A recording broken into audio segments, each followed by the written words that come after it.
You're listening to I Am Refocused Radio with your host, Shemaya Reed. This show is designed to inspire you to live your purpose and regain your focus. And now, here's your host, Shemaya Reed. Hey, welcome to I Am Refocused Radio. We are here once again today. We have another amazing show lineup today. We have a special guest, Susan Snow. She has an amazing book that you need to read. It's The Other Side of the Gun. It's a true story. It's based on a true story. And first and foremost, Susan, we're going to learn more about you. But how are you doing right now? I'm doing good. Thanks for having me. I appreciate your time. So this book, I just want to say congratulations on getting the book ready for the audience to have an opportunity to read. But this is based on a true story. You are a daughter of a slain LAPD detective, Thomas C. Williams, who was ambushed and killed on October 31st, 1985, when you were only 17. You published this book, but you also are a speaker as well, and people can visit your website, susansnowspeaks.com. Tell us a little bit about your story that led to this writing of this book. Well, one of the reasons that I wrote the book, first of all, it took me many years to do the work because, let's back up a little bit. I'll tell you a little bit behind the scenes. It was Halloween night, 1985. I was 17 at the time. And my dad was picking up my brother, who was 6 at the time, from school. He went to Faith Baptist School in Canoga Park, California. And in the process of picking him up, there was a drive-by shooting. And my dad knew what was going to happen. So he turned to my brother and he told him to duck down in his truck. And my dad was killed in front of my brother, who was 6.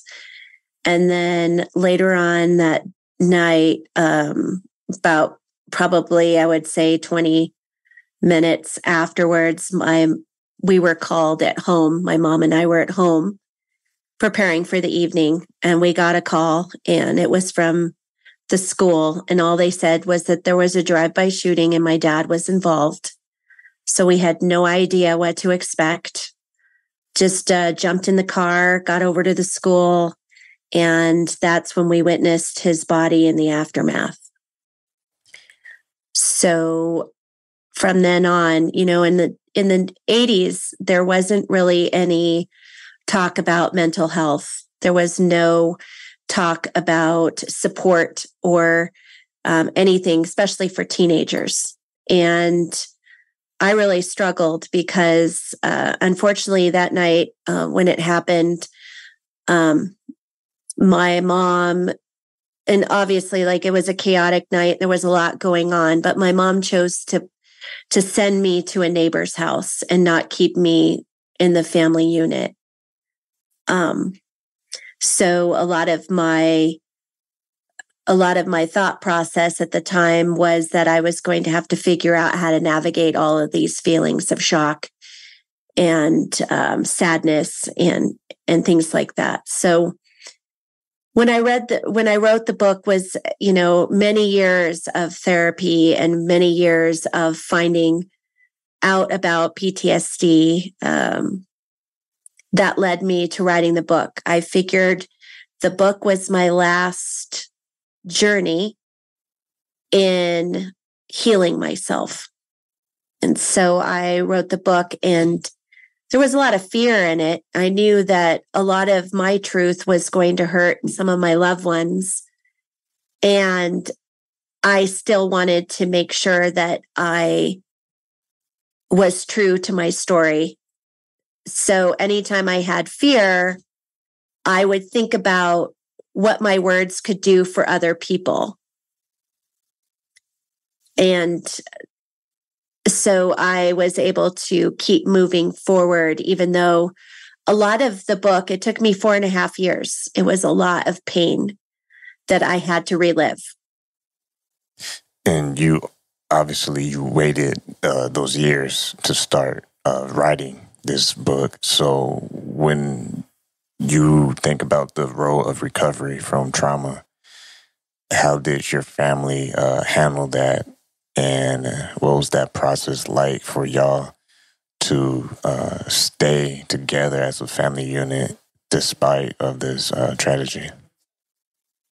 Well, a part of that was just, I have lived my life very differently from what I grew up, and just making sure that people understand that no matter what, everybody goes through their own trauma. I had to be in a place mentally where I was able to be supportive of others and help, in somehow, in my words, being able to allow them to connect with me and give them a safe space to be vulnerable as well, because I am very vulnerable in this book. And so I just wanted to make sure that I was truthful, and everything that was in that book was 100% transparent and true. And, in doing that, you're reliving a lot of memories. I had a lot of regressed memories or repressed memories that came back. And I was able to work through some of those emotions as well. But, in the end, my primary source of strength in writing the book was the fact that I felt my purpose to help others. And I felt like, at this point, I had healed quite a bit, and I was able to move through this book. If I was any younger, I started at 50. So if I had been any younger in writing this book, I wouldn't have been at a mental place to be able to really dive into all of the emotions around the book. When you look back, how far you came, you and your family, what has been the family's reaction to you writing this book? And do you believe that the book also played a role in the healing process? Absolutely, 100%. As far as my book is concerned, unfortunately, one of the relationships that was lost was my mother and I. However, in telling my truth, I had to tell hers. And so that was difficult. And I knew at the time that it could be taken very negatively on her end. But again, I'm not responsible for her reactions, and I realized in telling my truth that she didn't want her truth told. But if I'm going to be 100% vulnerable and out there and truthful about my journey, it had to have been said. And so I grew up with a narcissistic parent, and that's just the bottom line. So she took a different road than I did in healing, and everybody takes a different road. There's no one size fits all. However, the way I chose to heal and the way she has chosen to heal are very different. And you also mentioned that one of your focus for the book was to help lives of those who have been touched by violence and loss. Yes. And to the point that you also speak as well. I do. Do you find yourself meeting people who come up to you and say, yeah, I've also have been through that trauma as well? Yes, absolutely. I mean, it might not be the exact trauma. Sure. However, yeah, everybody goes through trauma in life and different things. It could be childhood trauma. It could be, just whatever, it could be domestic violence. It could be anything really. But the processes that you go through are all kind of the same. People go through depression, anxiety. There's many different mental things that can come out of PTSD, unfortunately. And it's just a matter of finding your own way and finding your own healing. So for me, purpose, myself, in healing, I utilized journaling and things like that. And journaling can be used in all different ways. You can write, write music or, play music or art, whatever that is. But I think a lot of it, the conversations that I have with other people who have gone through things and they've connected with my book in some sort of way, is that bottom line is the fear that most human beings, we don't want to run towards pain. We want to stay where we're comfortable, where we don't have to feel it, but the difference is that you have to find a purpose that will help you to drive through the pain. So for me, my purpose was to help others. And whatever that is for someone else, whatever that's a child or a relationship or a parent or, dreams that they had for themselves in their life, whatever that purpose is, that is the one thing that when you find yourself in fear, that you have to be brave enough to just kind of head towards that purpose.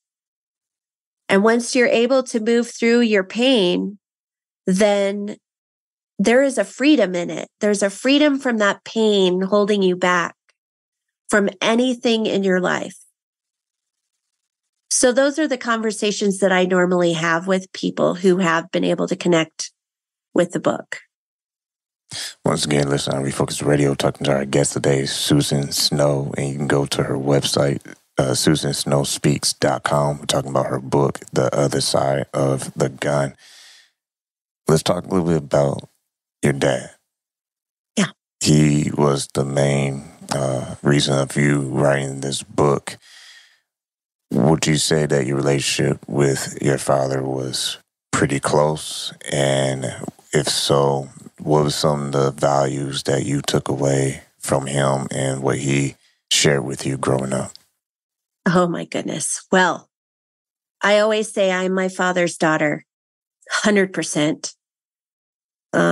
It's really interesting as I've gotten older and I've heard stories about him from people who knew him, who worked with him, who were friends with him. They all say the same thing, that he was always compassionate about others. And, if there's anything that he taught me not to be a victim. So he also taught me to take accountability for my own actions. So I've always tried to do that. I've always had him in my ear since I was 17. I know that he was a primary drive for me to finish this book. I knew that this was a labor of love for me, but I always knew that he had a hand in it somewhere. And I feel like my purpose came and was driven from his death.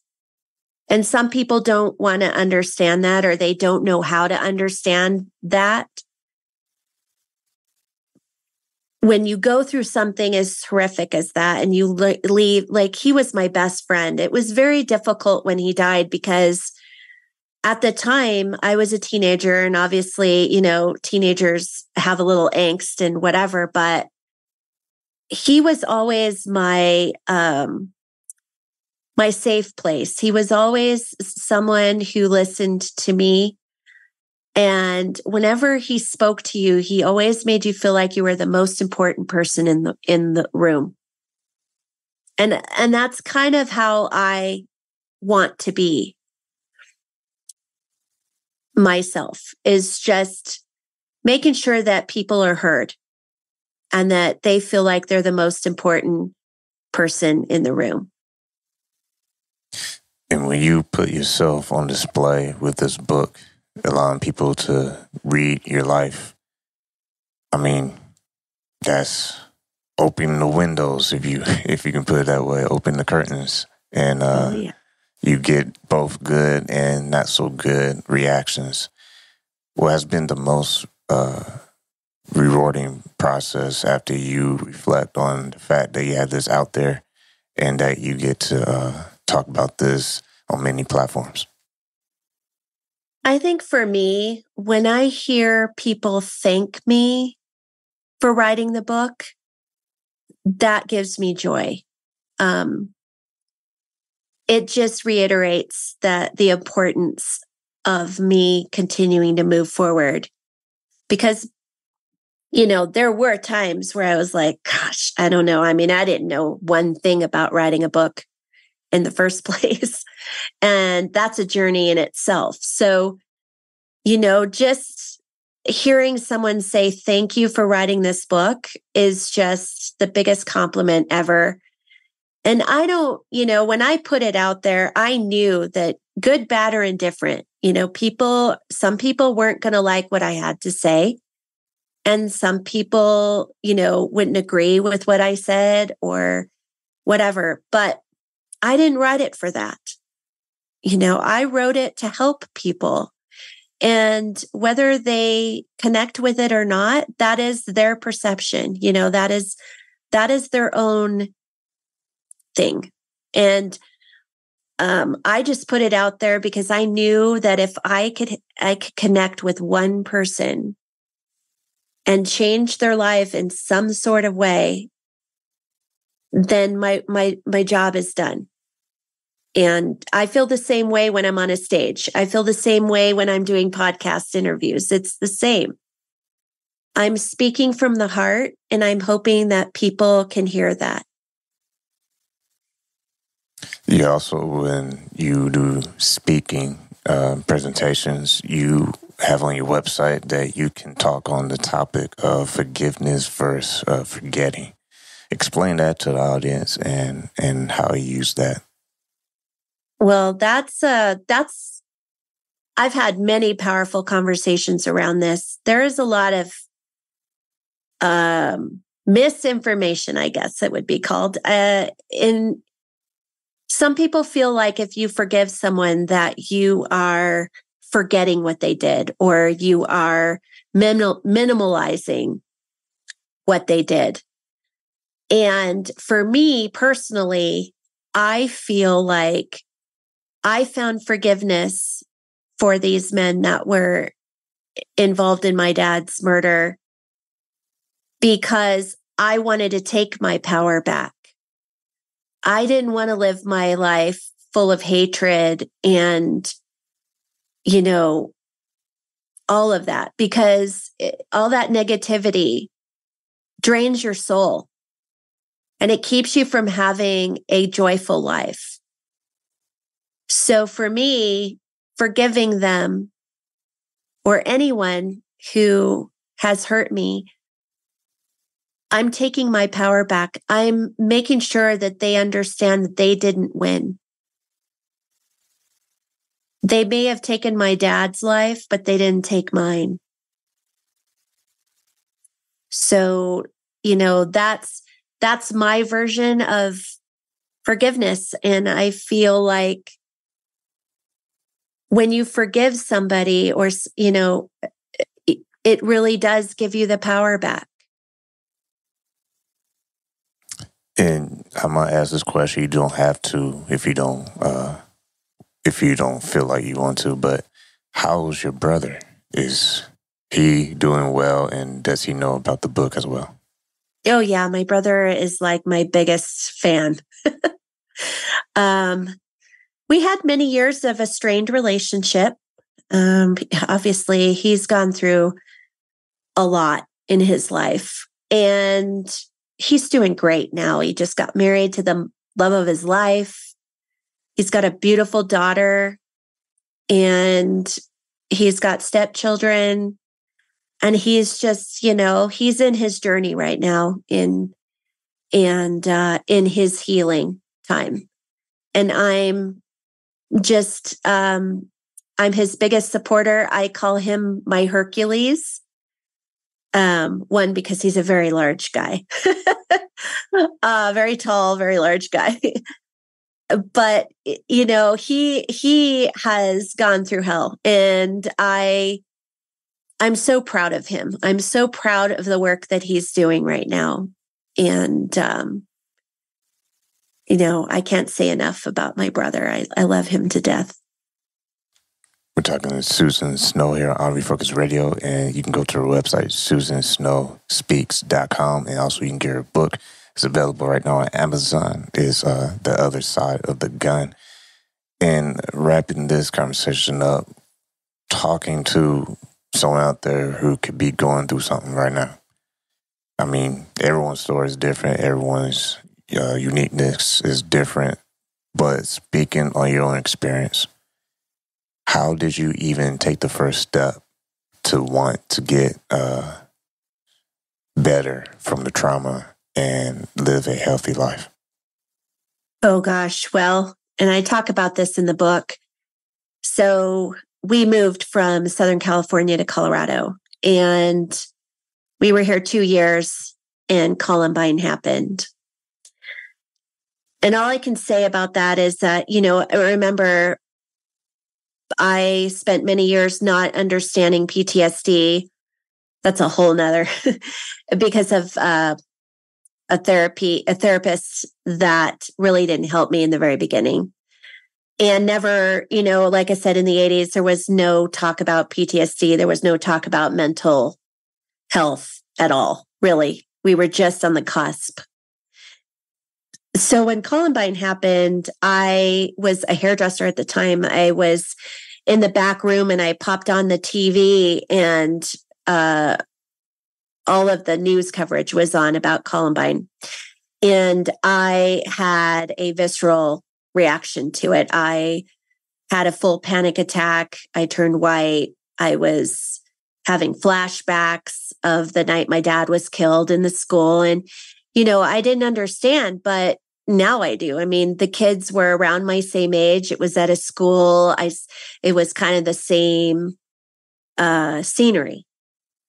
So when I had this breakdown, all of the old emotions came up. So, you know, the depression, the anxiety, the suicidal ideation, all of it came back. And my husband was the one that said, you know what, you have a choice. You can either get help, or I'm putting you in the hospital, and that's your choice.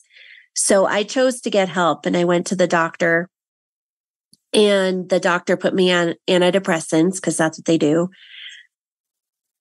And then the next thing he told me I needed to find a therapist. And I had a really bad experience with a therapist prior. So I was not really thrilled with seeing another therapist, because I thought, well, all these years I've thought that I was broken and that I was not able to be fixed. And then I met this one, and she listened to my story. And within 5 minutes, she said, you know what? Everything you've gone through since you were 17 has been absolutely normal, and you have PTSD. And I was really confused because I thought, well, I didn't go to war and I wasn't in the military. So how can I have PTSD? And she explained to me that anyone who has gone through any kind of traumatic experience in their life can suffer from PTSD. And it's not something that goes away. It's something that's managed. So from then on, I was able to look into and move through the different modalities that help the different mental stages, I guess you would say. So the depression, the suicidal ideation, the anxiety, panic attacks, all of that stuff. So that was, 99. And, and I've been working on it ever since. And even writing the book, I'm not done. It's ever evolving. Your healing is always ever evolving. Yeah, you said something that stuck out, and that you manage is something that you have to manage with. And yeah, I mean, when you say that, when you see all the things that happen in the news and whatnot, how you keep yourself just determined to not get overwhelmed with what goes on around you, and stay true to what you're aiming to do to keep yourself upbeat and happy. Yeah. I mean, the one thing that I recognize is my, they call it triggers. The things that are going to cause me to have some of those same reactions. The difference now is I have the tools in place to be able to find a better state of mind. And part of that is feeling the feelings, my husband knows my triggers, and, he understands that just because I'm feeling sad, it doesn't mean that I'm going to be going down this rabbit hole, because I do know what to do for myself to pull it out and not get lost in the sadness and, the emotion of whatever it is. So, and there's been, many school shootings, unfortunately, and a lot having to do with children. And I have those days where I just say, you know what, I'm just not, I'm not going to pay attention to all the news coverage. I'm not going to dive in. I'm not going to allow myself to be immersed in this. And it doesn't take away from my feeling of, feeling awful for all the people involved. It's just a healthier way of not allowing yourself getting caught up in it. Last thing, outside of being with therapists and doctors, were there any programs that you were a part of or that you knew of that also was a resource for you? Just in case someone's listening right now and they might be able to learn about a program out there that can help them on this journey.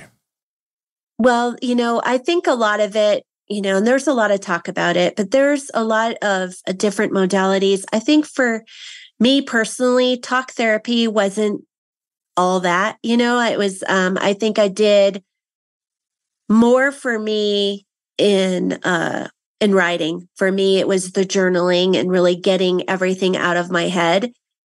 And that way, when I did go to talk therapy, I could look at my journals and say, these are the things that I really want to dive into. But for others, like for other things that I looked into, EMDR was pretty incredible. And the science of reprogramming the brain. So if anybody looks into that, looking into EMDR, if you have severe anxiety, tapping techniques, grounding yourself, those kind of things are very helpful. Unfortunately, in our society today, the one thing that kind of drives me nuts is the fact that doctors just want to throw pills at it.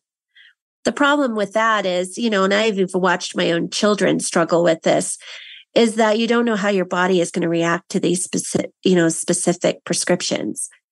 So for me personally, I just found other modalities to be able to work through my panic attacks and work through the anxiety and work through all the things that I needed to do without medication. Now, some people absolutely need it, and that's fine. There's nothing wrong with it. However, there are other modalities out there. There are other things that you can look into, such as the EMDR, the cognitive therapies.